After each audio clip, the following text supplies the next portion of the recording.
Hello everyone and welcome to your horoscope for the week of November the 25th, December the 1st, 2025. We are ahead of quite an interesting week because on one hand, the overtone, the base of the energy, feeling wise, energetically, psychologic, is Pluto settling in itself into the sign of Aquarius. So that means that the deconstructive element of as it was in Capricorn is still ongoing because it's barely at 0 degrees of Aquarius. So it's not in a way it's energy. Mathematically, yes, but it's energy, it's effect. It's not fully out of Capricorn yet. So we are feeling that part of, and that is very colorful. But there is the other side of it where all of us in our own unique special ways are in a way invited to step into the future. But again, whatever that means for us personally. And then, of course, there is the other energy where what is true, what is not true, what do we believe, what do we want to believe, what interpretation we give to basically everything that we live and see right now.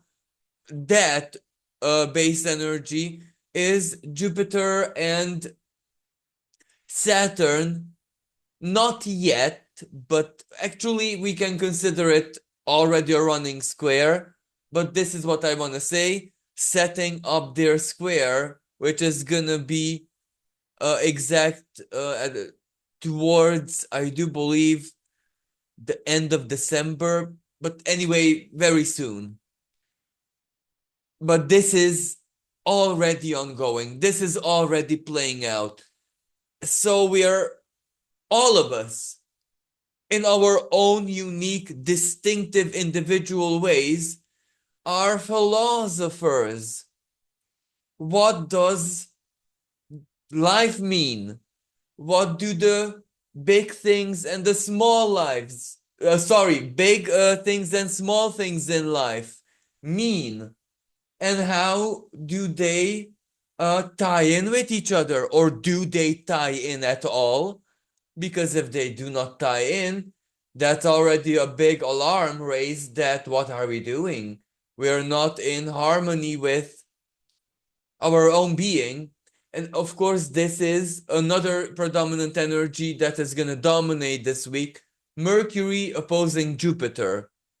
Mercury is going retrograde, so this week is the opener of the Mercury retrograde season.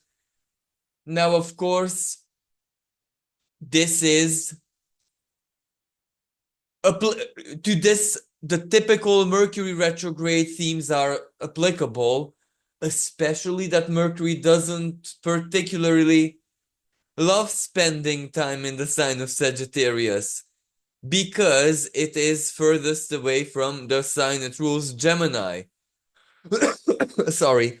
However, thank goodness, Jupiter is in the sign that Mercury rules, Gemini, and Mercury is in the sign that Jupiter rules, Sagittarius, and this makes this energy more special than usual because Jupiter, on the other hand, also is not very comfortable with the hyperness and the dual nature. Dual doesn't necessarily mean that the two ends have to be in conflict with each other, but it can mean many times two extremes or doubles, twins, right?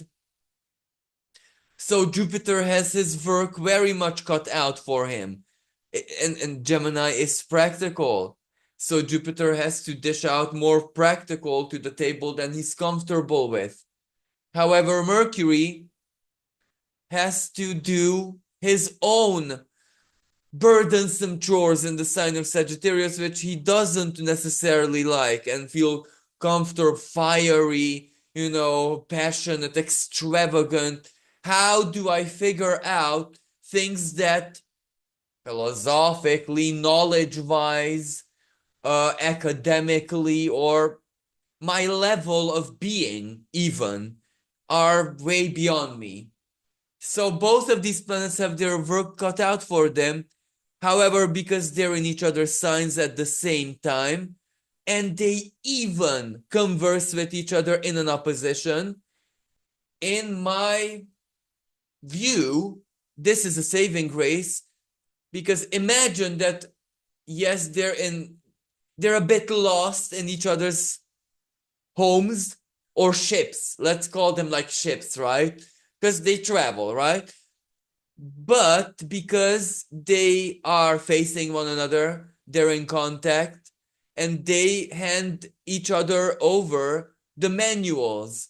So Mercury hands over to Jupiter the Gemini instruction manual, so he can at least know what he's doing, even if he's not all that experienced, and vice versa. Jupiter handing Sagittarian manual instructions to Mercury so he can find his path, even though Sagittarius way too west for Mercury, right?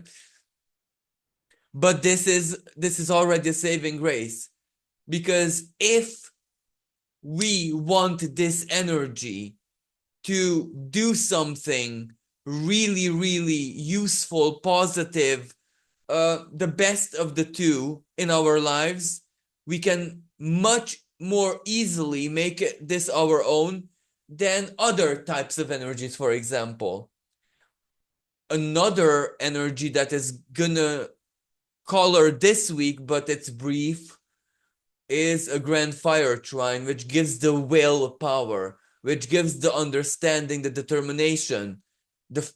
I'll speak about this in just a little bit, but first of all, let's understand what's happening in the week.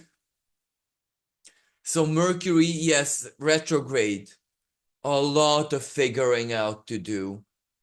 And because it, again, fire sign, electronics and communication, and ultimately the sense of justice, because Sagittarius is linked to justice, and how we understand life and everything in it in a higher way, that is going to be heavily under revision. So let's not jump to big conclusions under this Mercury retrograde period. Let's not judge.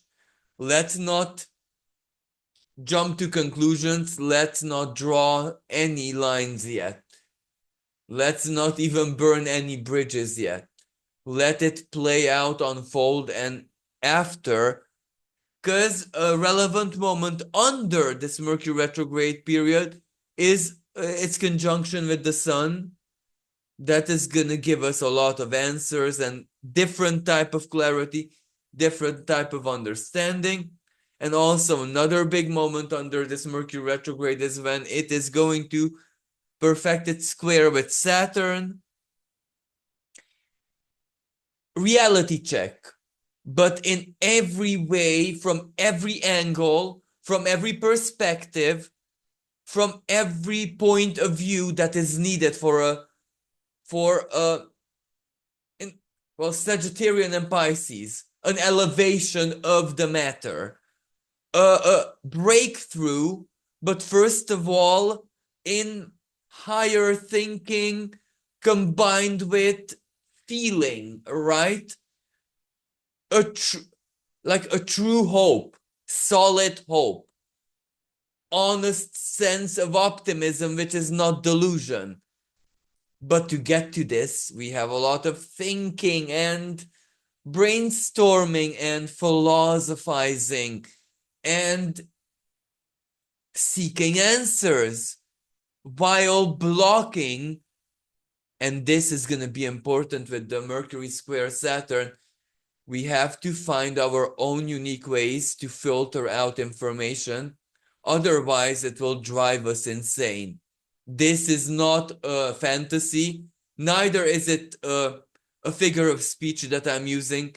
Sadly, it's literal, and this is one of the facts of Pluto and Aquarius. Sorry.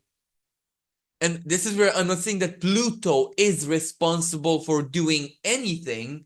I'm saying is that Pluto reveals it. You know, when in chemical analysis and stuff, there's a sample, there's a base material, and then you add a coloring, a contrast material to it. Pluto is the contrast. It shows what is there. And the reality is that we're overwhelmed by anything that has to do with information and anything that has to do with mind. So the mental sphere is very heavily under bombardment from so very many directions, even directions which we might not necessarily take into equation and are just as relevant. The Schumann resonance and the solar activities and the geomagnetic phenomenon, those affect the electromagnetic field of our brain and our being, let's just say. Let's not narrow it down just to the brain. We feel that strongly, intensely. That can cause us states and states and states, if you know what I mean. Some people, and this is where, based on my personal research on what people share with me, some people feel it as unexplainable restlessness, insomnia, just an inner restlessness that is beyond what they can put their fingers on and explain. Other people like anxiety for no reason, panic attacks. This is more like closer to the physical plane, like palpitations and like physical like disruption. When your biorhythm almost is disturbed, the disturbance, right? Two electromagnetic fields crossing, and you can imagine that the strong or the predominant is the interference of the Schumann resonance and etc. etc.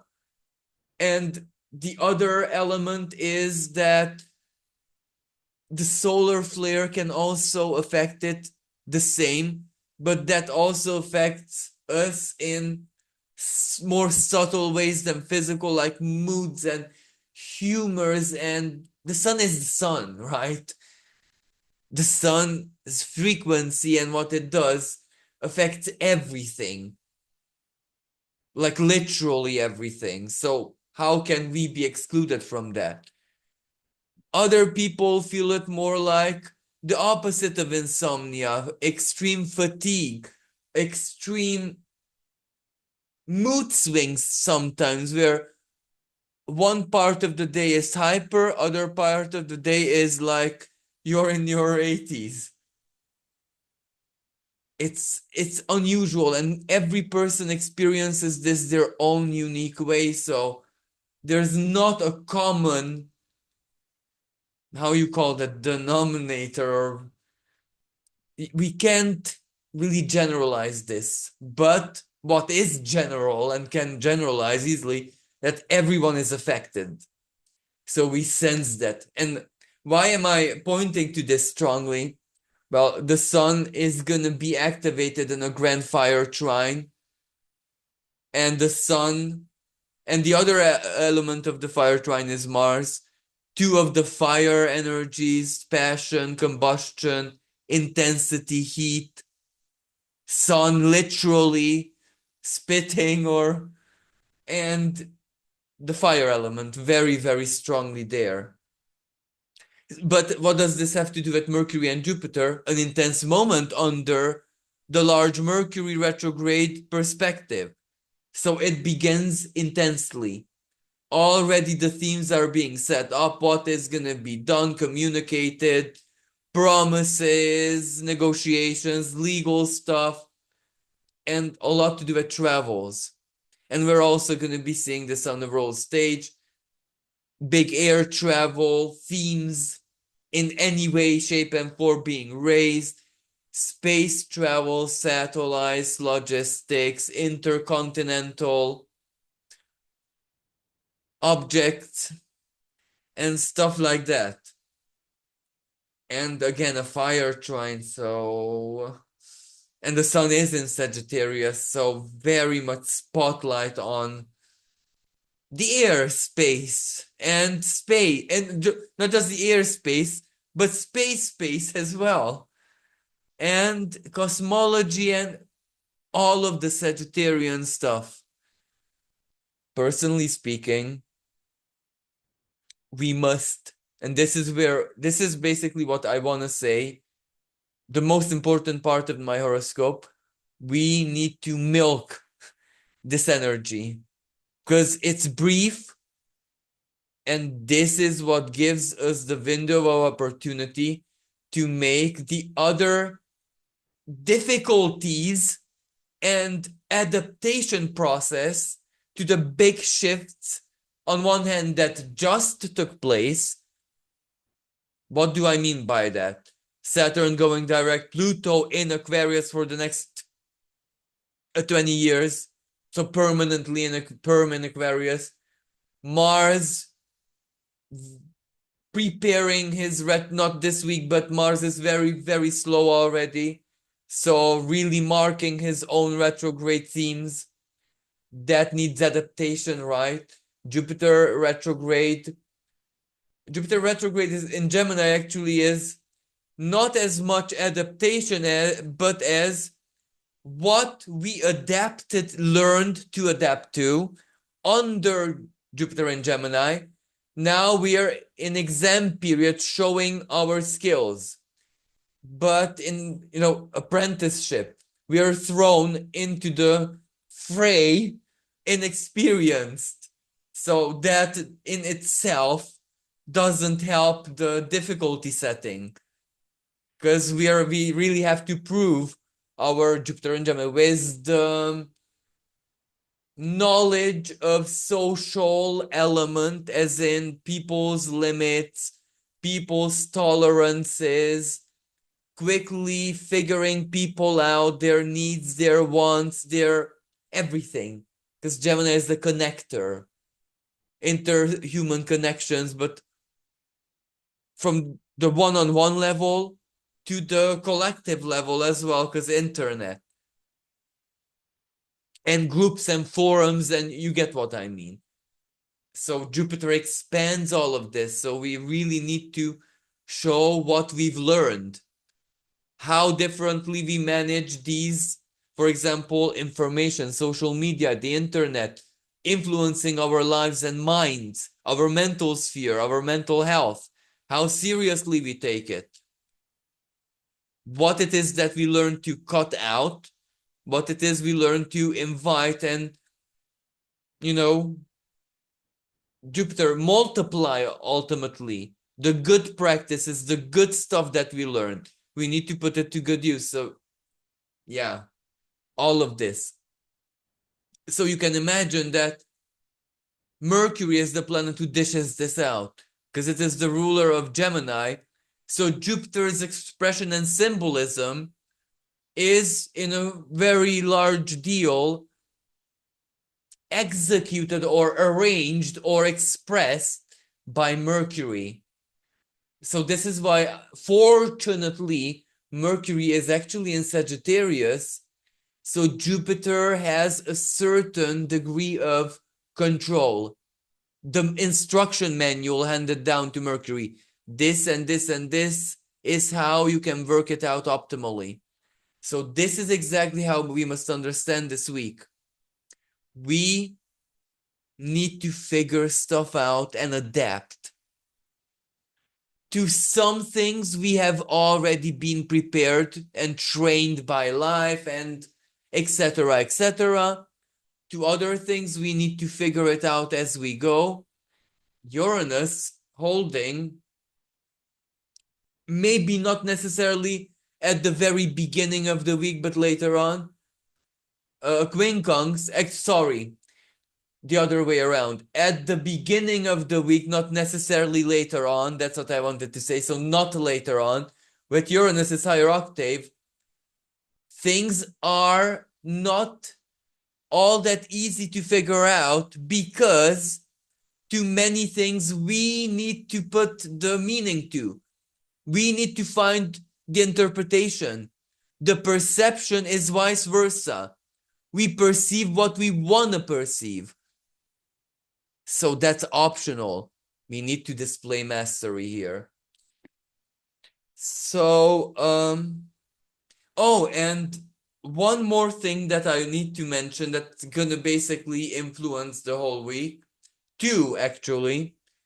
First is Mercury starts its retrograde, tightly conjunct a trans-Neptunian object named Huya, a Venezuelan rain god, deity, a hunter, rain. So, water element here. We might see it being highlighted in certain way, shape, and form. And of course, Mercury many times rules the flow of direction, navigation, figuring out the path. That's also very much Mercury. So it's gonna be displayed, let's say, out there in the world one way or another. And also, of course, in our personal lives. Maybe literally for some people, you end up in a foreign town, country, and you have to find your way here and there. So a literal act of tourism. But this can also mean symbolically where find the solution, find how to Sagittarianize something in your life. So make the impossible possible, long story short, to apply the strength of the archer, Sagittarius, right? But it's not gonna be all that very easy. And Huya might also represent something that reigns over us. And one of the elements that is 1,000,000% literally gonna reign over us like a monsoon season is information, Mercury. Big information. Maybe in Sagittarius, exaggerated or sugar-coated, or the opposite of that, doom and gloomed. Let's take the information with a pinch of salt. Not only is it expensive, mind-blowing, but how truly real is it? But how should I say this in a simple and appropriate way? Mercury opposing Jupiter. BS reveals itself easily now because it's so much of it. So that's a good thing. Only who don't want to know, only who want to live in ignorance are gonna live in it. I wanted to say this week, but no. This whole couple of years, truth be told. So, yeah, this is where ignorance now is harder to upkeep than it ever was. You need to kind of nurture it. You need to defend it because otherwise it crumbles. Mercury in the sign of Sagittarius. The shower of information. Now, I wouldn't necessarily, I don't want to sound like I'm prophesizing I don't know what. However, something rains from the sky, satellite crashes or something crashes. Mercury quincunx Uranus, aviation, Quincunx is weirdness, weird phenomenon, accident, coincident, but in a sense that something weird happens, hard to explain, makes you think. You can imagine how that will have trillions of opinions about it. So you get what I mean with the information overload, the rain. That's definitely there. And news and international stuff, heavily there. And the other thing is Mars, where on one hand, Mars, even though it, yes, starts holding the trine with the Sun and the North Node being in its home sign of Aries, and Mars is very comfortable in Leo. So this is really good. This is like a very, very good setup. A good push for that North Node. An empowerment, a courage, a determination, I'm doing it. I'm sticking it out. I'm fighting for my whatever the case is. However, unfortunately, I must say, this ideal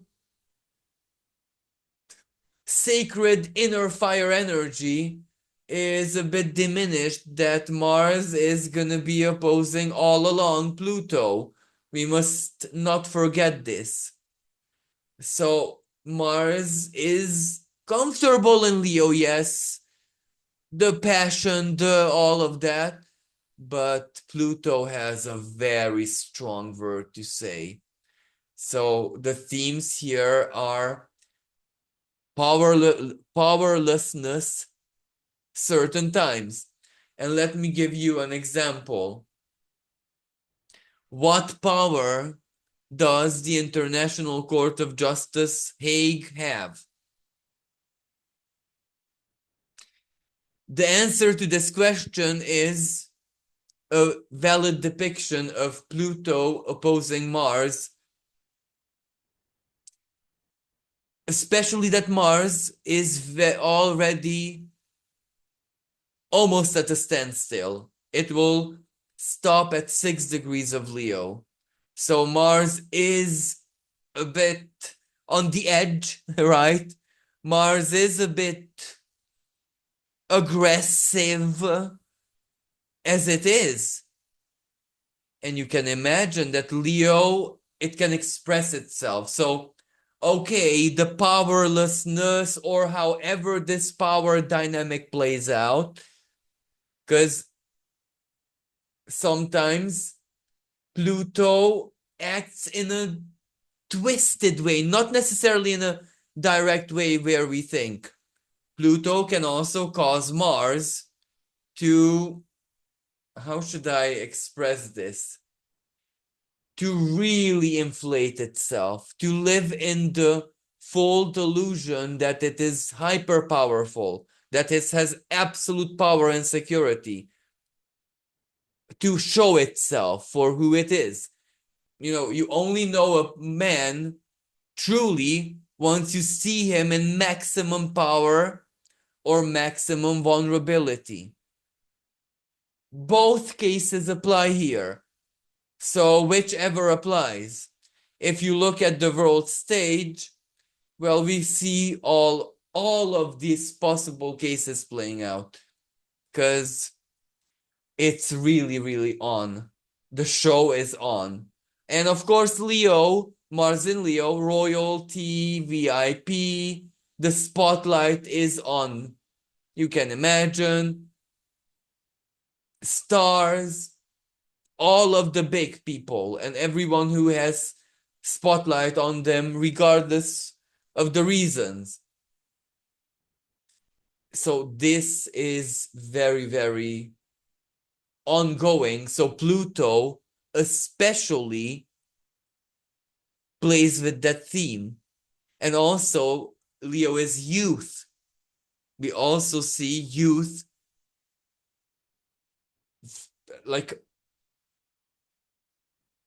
I can't even find the word to use here, because it's very on the spotlight. Children. What happens to children, the lives of children, the youth, the young people, and the wars that are ongoing and everywhere in the world. How many of those soldiers and the fighters are just children in a, maybe not legally speaking, maybe they're over 18, but maybe just barely, or even if adults in their 20s. Like, imagine, like, every sane person can simply comprehend this out of sheer personal life experience. How much moral compass can exist in the earthly being of a 20-year-old person, regardless of who you are. So these are fighters. You can imagine Mars and Leo, and Pluto highlighting this. Okay, you want this and that, Leo as royalty, the head of the leader, but who's doing it for you? Who are you Pluto, death, right? Hades, underworld. Who are you sacrificing? So maybe I shouldn't really speak about this, but the astrology and the symbolism screams. It's so obvious. It's literal.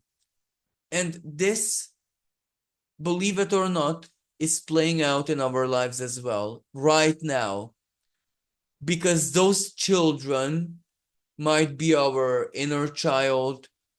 Maybe it's starving, maybe it's wounded, maybe it has no hope because the inner adult forgot it in a corner, disowned it, just abandoned it. So you can imagine when a child is abandoned, it's cries, it's pain, it's sheer horror. And that part of the being is inside of you and is living this, the abandonment. And it's you who abandoned the inner child by thinking that life is meant to be like an adult when the divine did not intend that. Look at dogs. They can be very, very elderly in their very extreme elderly years, and the ball is still the ball, even if just for 20 seconds, not 20 hours. That is where the child, in a way, never dies. It was designed like that. It is meant like that. So Pluto, the planet of psychology, psychoanalysis, is in Aquarius, showing us, in Aquarius meaning the collective, that you can't ignore the child ever. I don't even know how to express what I want to say. So basically, you living in society cannot be excuse for the inner child's death, or imprisonment or grave unhappiness. So the fact that I don't have the money, or I don't have something, I'm wounded, I'm this, that, and that, and that, and that, cannot be an excuse for the inner child forever. If the inner child wants to live, it has to live. So this is how it plays out personally in our lives. So parent-children relationships are really ongoing, a powerful transformation and healing. But before the actual healing begins, truth needs to be dished out on both sides. So this period is really a big truth dish out, karmic cycle, let's say it like that, for families. So family wise, in any sense, not just the toxicity and who did what, and also in the goods forgivenesses, unity, finding peace, etc., etc., etc. So let me just jump to the 27th.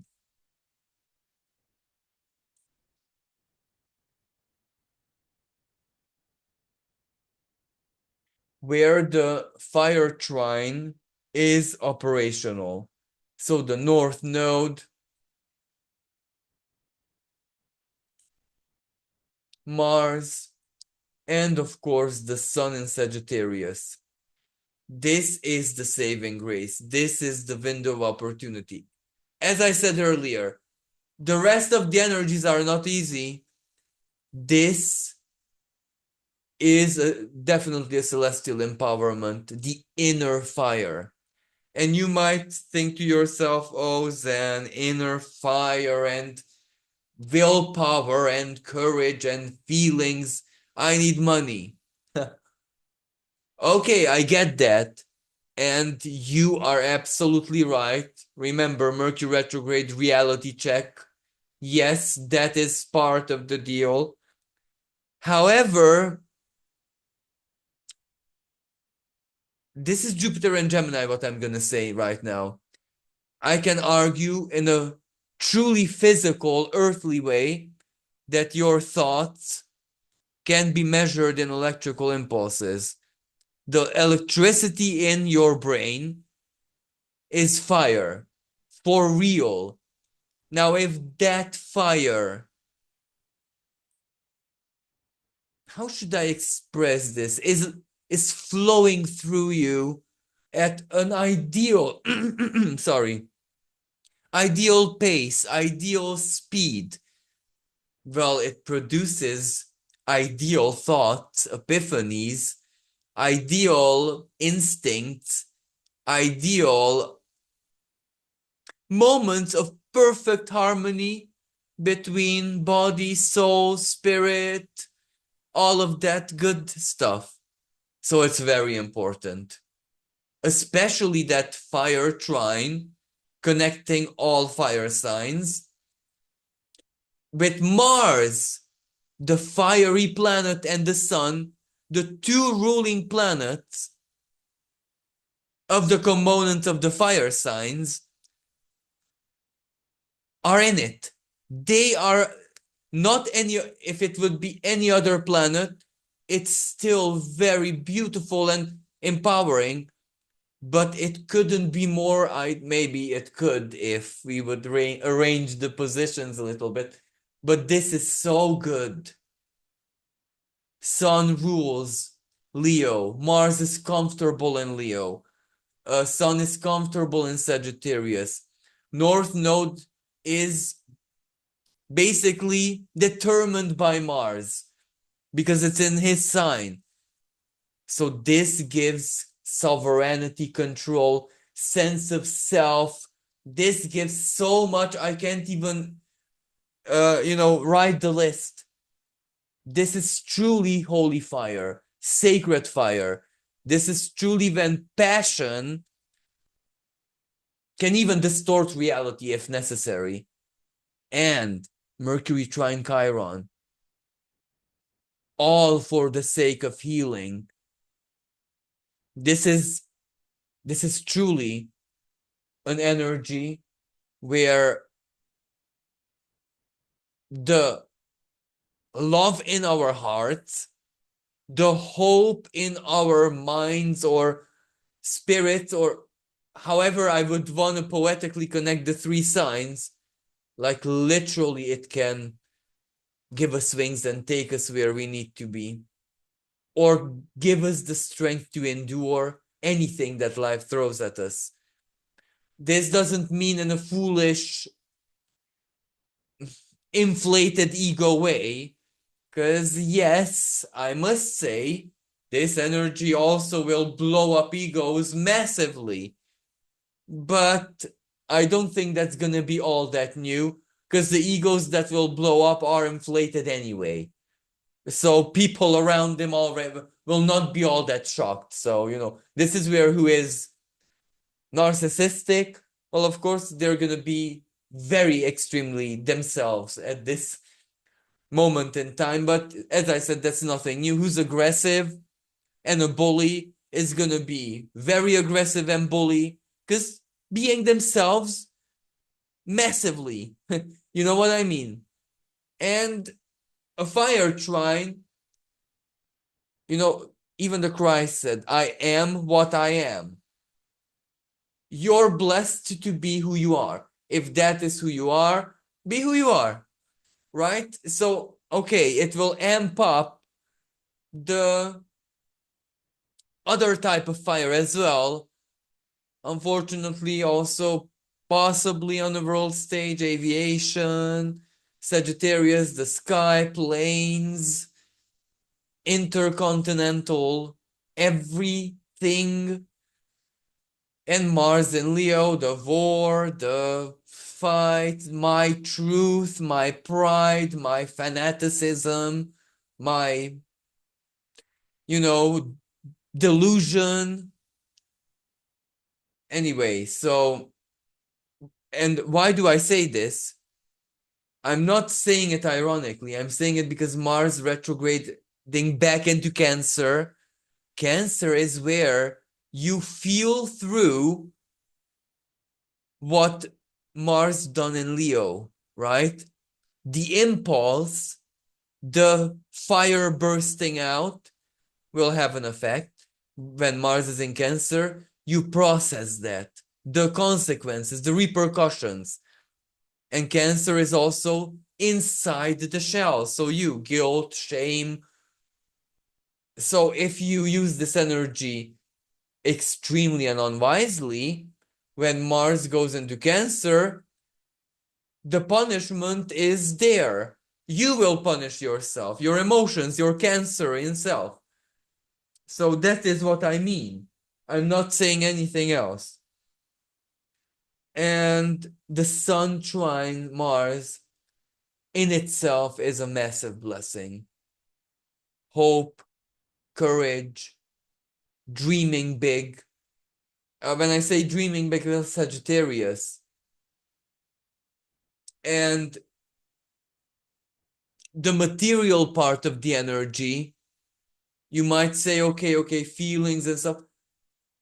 There is a material part as well. Venus in the sign of Capricorn.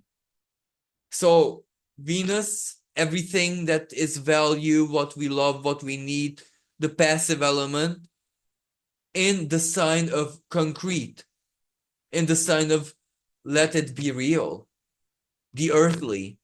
So this in itself means that it's not just empty words and promises or empty moment of elation unfollowed by action. Chances are action is needed, and we understand that. However, Venus quincunx Jupiter, diligent action. Time, why time? Saturn is the ruler of Capricorn. Time is not linear in Pisces. So everything at its own time. We can take the empowerment of this fire trine and also understand the moment when it is wise to use it. Maybe the now is not wise to use, or vice versa. Sometimes the now is wise to use with no moment for preparations. So adjust to the situation. And finally, we get to the very end of the week when we have big energies playing out. One of the energy is that we have a new moon in the sign of Sagittarius, which I'm not gonna really go into detail right now because I'll have a separate video about it. And this new moon in the sign of Sagittarius is really, really important because it kind of squares Saturn. So you might say, well, this is a hard as a square. Yes, but Sagittarius is, the sky's the limit. This is how we must understand Sagittarius. It's never enough. It's never too high. It's like science and knowledge. It is infinite.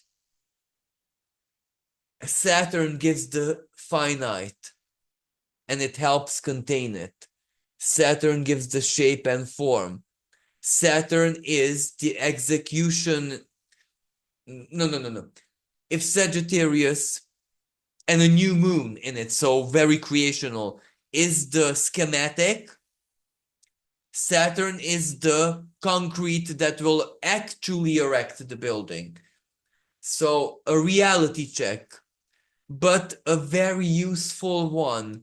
Knowing boundaries, knowing limits, knowing the difference between passion. Let me use a very in-theme example. Healthy passion and zealotry or fanaticism, extreme pathos, or how you call that, where it absorbs you, like for the Greeks, the third level of, anyway. So discernment and the ability to know where the healthy, the optimal, the good type of limits are, where to dare and freely aspire towards, and which doors should remain closed and not even be curious about. Because Sagittarius is a very curious energy, just like its opposite sign, Gemini, but they are different. Their curiosities are different. But anyway, curiosity is curiosity. So which curiosities are healthy? Which curiosities are not all that very much healthy? And another energy that I find very, very important is that also under this new moon, the darkness of the new moon, Venus holds a trine with Uranus. And Uranus, and again, a mutual reception energy. But in this case, it's a trine. Because what am I saying? I'm so sorry, I just had a brain slip there. What I wanted to say is that Uranus is in Venus's home sign of Taurus, so her expression matters very, very much because she is the one who has to dish out whatever Uranus stirs up in the sign of Taurus. So this energy is really favorable because yes, Uranus comes with the surprise, the instability, the shock factor, the new, the next, the innovation, which is good in itself, but Taurus doesn't find it comfortable at all. Taurus is the fixest of the fixed signs. But Venus in Capricorn, let's make it happen in a practical way that is good for everyone. So being a good manager, being a good leader, basically, for a situation or to yourself. So this Earth trine is really, really good and useful because it somehow grounds the extremities of Uranus. So even if it might create situations outside of the comfort zone or outside of our normal value spheres or value systems, value dimension, so to speak, we can still find practicality, usefulness, innovation, the new, the next, pleasureful, and also useful, because we must not forget Venus is in Capricorn. It's not just about pleasure. It must be useful. It must do something valuable. It must give stability, power, something. It must give something. So combining pleasure with that and with new and with extreme, that can result in, how should I say, a leap forward in Venusian stuff, or even Uranian stuff, in the sense that the value of something you might have created might only become visible now. So it's a really, really good aspect, especially because Saturn trines the new moon as well. So that gives realism, a sense of reality. And again, Venus is in Saturn sign of Capricorn. So Saturn in Pisces, how should I express? It is not necessarily the cruel, crude, and rude Saturn that we typically know, but it's a bit sensitized by that Pisces. It has maybe a tiny touch of empathy. So its reality check is actually like that, like the words, maybe the harsh but loving words of an old wise man, the good teacher, the good father, grandfather, boss, whatever, sugar daddy. Anyway, so that's what harsh but loving and useful. This is how I imagine the Saturnian reality check. So I'll be back with more info about this new moon later on. And I think I'm gonna. So thank you so very much for listening, and wishing everyone a magical next week. So don't forget to put a seed of magic, intention, wish, desire into that new moon in a solid and realistic way, because with Sagittarius, the sky is only the limit, and it will, as above so below, in a nutshell. So this is a really good moment to plant seed of intention, and not just for ourselves, but collectively. Sagittarius law, justice, divine justice for everyone as well, especially if that seed is peace and calm and rebuilding and building. So thank you everyone. Until next time, bye for now.